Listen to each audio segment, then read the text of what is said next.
Me estoy riendo en la pausa porque yo le decía, estábamos conversando con Juan y le digo, yo creo que al final va a tener que ser la Corte Suprema de Justicia la que determine, la que Johnson va a tener que tomar una determinación, porque si no las Cortes se van a saturar de casos y al final del día van a tener que tomar la misma determinación dentro de un tiempo, pero me dice que no.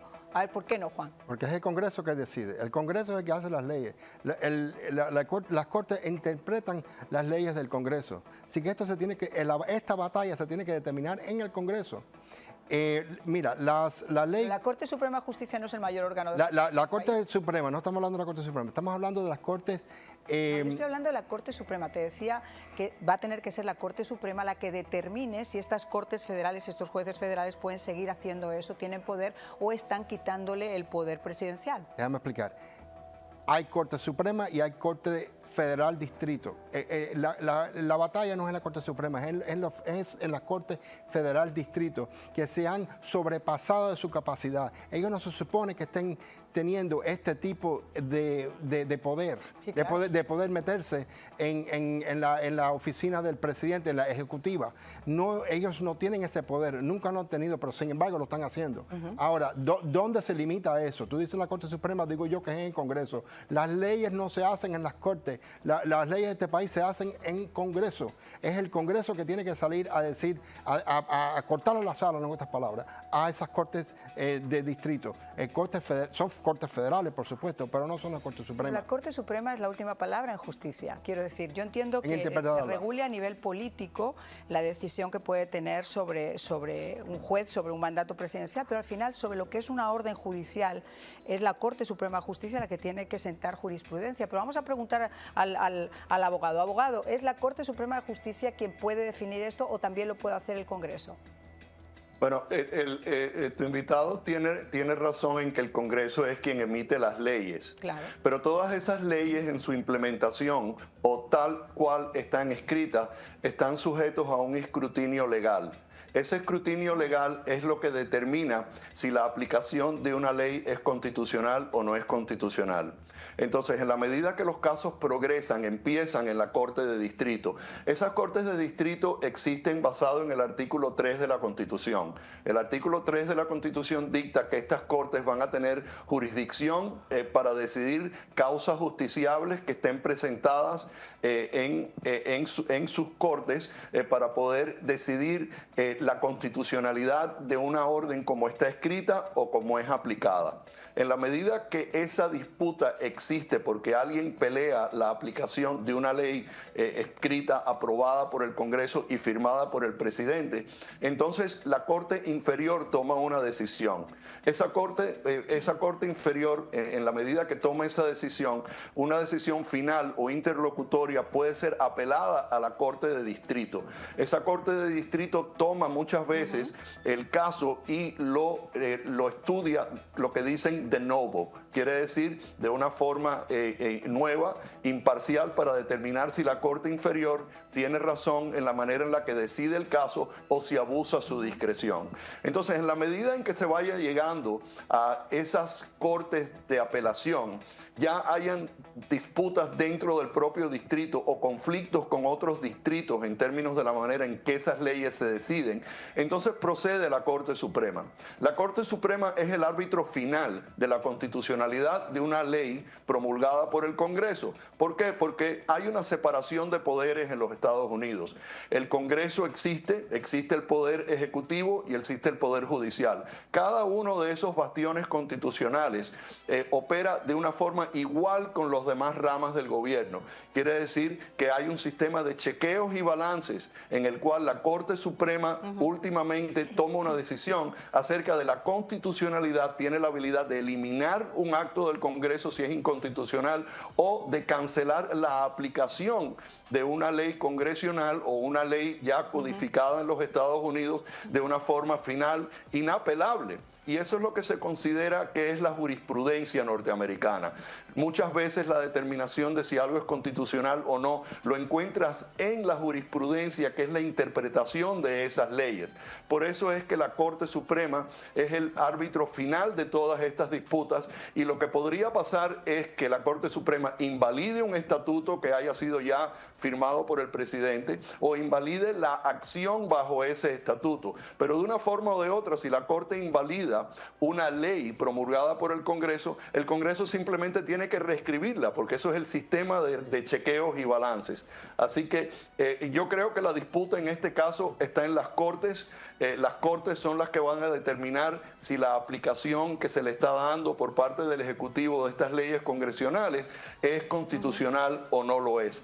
Y lo estamos viendo, por ejemplo, vimos que en el año 35 hubo una decisión de la Corte Suprema de Humphreys Executor, donde se trató de determinar si en un momento puede un presidente tomar ciertas acciones con respecto a personas que trabajan en el Ejecutivo, y la Corte en ese momento decidió unánimemente que el Congreso puede designar parámetros para despedir a esas personas. Pero ahora se está pidiendo que se invalide eso. Eso nada más que lo puede hacer la Corte. La Corte es la última decisión con respecto a la constitucionalidad de una ley, y si lo decide de esa forma, esa ley se invalida, el Congreso tendría que crear una nueva ley, o simplemente no se podría más nunca ejercitar ningún tipo de aplicación basado en esa ley. Juan. Creo que tu invitado, el abogado, tiene toda la razón en lo que está diciendo. Sí, es abogado y de esa y lo que él está explicando es de la manera que ha funcionado hasta este momento. Lo que no se había visto hasta este momento es que las cortes inferiores, como lo pone él, las cortes de distrito, se metan con el mandato del presidente, que se meten, que lo han hecho, pero de una manera muy limitada. Desde que está el presidente Trump en la oficina.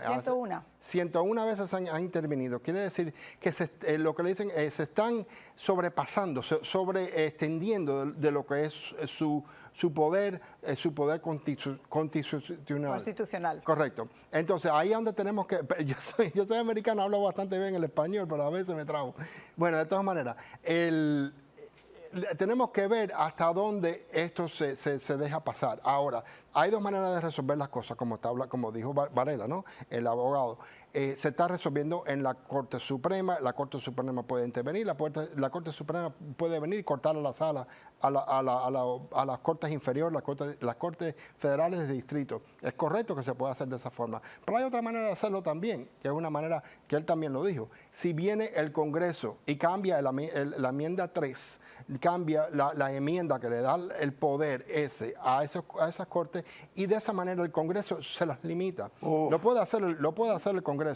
Y es la, Pero es mi opinión. si haces eso, entonces desbalanceas totalmente la idea de la separación de poderes, que es a donde no van a llegar. Bueno, por eso la Corte Suprema de Justicia, este fue un debate que nosotros tuvimos también, o se puede aplicar, el Congreso podía tomar determinaciones, pero al final del día, sobre las Cortes federales y sobre las Cortes estatales, la Corte Suprema de Justicia es el órgano final, es el que tiene que decidir sobre la justicia. De hecho, cuando se puso veremos cuál era el mandato del presidente o la excepción que tenía de cometer delitos un presidente, fue la propia Corte Suprema de Justicia la que tuvo que determinarlo. Pero a mí lo que me llama la atención es lo rápido que brincan cuando dicen, bueno, eso va a quitar el balance, pero nadie dice nada cuando las cortes mismas son las que están cambiando el balance.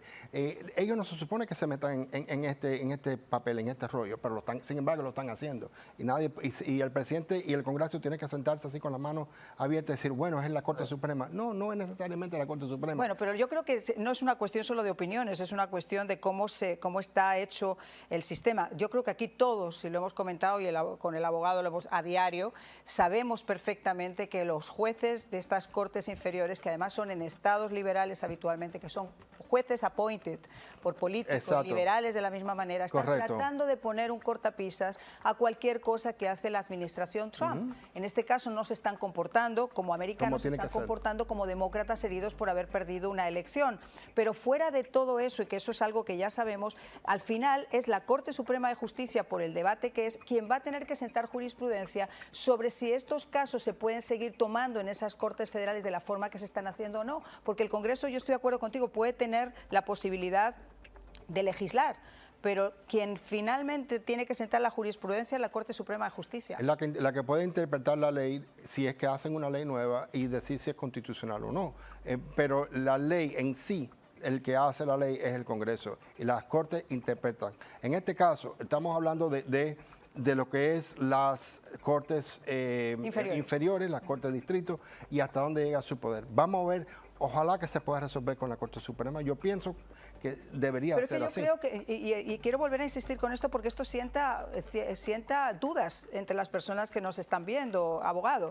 O sea, y yo quiero insistir con esto, de la misma manera que, por ejemplo, el presidente de los Estados Unidos, cuando se habló de hasta qué punto podía ejercer su poder y ser penalizado tuvo que ser la Corte Suprema de Justicia quien lo delimitara, no fue el Congreso. En el caso de los órganos inferiores, de los jueces inferiores, que están cometiendo todo esto, ¿no sería el presidente de la Corte Suprema de Justicia, Johnson, y la Corte Suprema quien tienen que emitir la palabra final? Quiero decir, el Congreso puede, insisto, legislar, pero sobre esos términos de hasta qué punto tienen margen los jueces de las órdenes de las Cortes inferiores, ¿sería entonces la Corte Suprema? O, como dice Juan, podríamos entonces, a través del Congreso, que sería más fácil, legislar que esos jueces no pueden hacer ese tipo de acciones. Sí, pero tú no tienes los votos para hacer eso, porque para tú poder conseguir que estos jueces y todo este ensamblaje de cortes federales hasta la Corte Suprema, basado en el artículo 3 de la Constitución, tienes que cambiar el artículo 3 de la Constitución, entonces necesitas una supermayoría que no existe ni ha existido por años. Por eso tú ves que todas esas enmiendas han resistido el paso del tiempo por tantos años, porque es tan difícil lograr un cambio constitucional que realmente, especialmente en una situación tan dividida como estamos, siempre se puede cambiar la Constitución, pero necesitas una supermayoría en las cámaras del Congreso y del Senado para que eso pueda suceder. Entonces eso no es algo que sucede normalmente. Y además, cuando tú vas a tratar de cambiar la idea de que las cortes inferiores federales, las cortes de distrito, tengan menos poder o que no tengan el poder de abordar estos temas, entonces estás desbaratando todo el esquema constitucional de los Estados Unidos. Siempre es mejor que haya una rama legislativa que produce las leyes. Entonces todos los demás tenemos que cumplir con esas leyes y las acciones del Departamento de Justicia y otros departamentos que operan dentro de esas leyes van a tomar posiciones con respecto a cómo se debe manejar los derechos que puedan tener debido a esas leyes que existen. Entonces tiene que haber un árbitro por alguna parte para que el sistema funcione y no hayan caudillos ni haya una gobernancia por parte de un Congreso manipulado políticamente, expresamente por un caudillo, pues entonces caeríamos en los mismos problemas que tienen muchos de nuestros países. La razón por la cual este sistema funciona es porque tienes las Cortes Federales y es a las Cortes Federales a donde se está acudiendo. La gente habla de que hay una crisis constitucional. El sistema está funcionando como está diseñado, que los litigantes acudan a la Corte Federal de Distrito toma una decisión, si esa decisión puede ser apelada a las Cortes de Apelaciones y eventualmente si hay un punto justiciable para la Corte Suprema porque hay conflictos o porque una razón importante para definir y que la Corte Suprema tome certiorari y lo decida. Es la manera que funciona el sistema. Lo que pasa es que el presidente está mirando los poderes ejecutivos de una forma un poco más expansiva de la forma en que se ha estado mirando antes y obviamente eso va a generar un grado de litigación en las cortes. Pero eso no quiere decir que el sistema no esté funcionando. Eventualmente todo eso decide. se decide. Eventualmente llega a la Corte Suprema. El tema más importante, vimos el año pasado, el año antepasado, que se decidió el tema de la inmunidad presidencial. Y eso fue lo que definió de la forma que los fiscales podrían continuar con los casos que habían radicado contra el presidente y otros casos además, invalidando el uso del Departamento de Justicia de la Ley de Obstrucción de Justicia para eliminar un montón de cargos en ese caso. Igual aquí ahora la Corte Suprema tiene que definir en el contexto de todas estas disputas cuál es el poder presidencial en términos de manejar su derecho constitucional como el líder del Ejecutivo. Y ahí es donde radican la mayoría de las disputas en este caso. Si puedes disolver o no disolver una entidad ejecutiva, si puedes votar, despedir personas que están trabajando en una agencia ejecutiva, si tú tienes que darle causa para despedir a esas personas. Todo eso se va a resumir en uno o dos casos frente a la Corte Suprema, donde todos los demás casos que tienen que ver con eso se van a resolver. Es el sistema y el sistema está funcionando, pero se demora. Nada puede suceder tan rápido. Sí, y sobre todo porque estamos cuestionando el mandato presidencial. Al final del día, con todo esto se cuestiona el mandato presidencial y lo que es todavía peor, se cuestiona la decisión que el pueblo americano tomó para depositar su confianza en un presidente el pasado 5 de noviembre. Una pausa y le doy la palabra a Juan.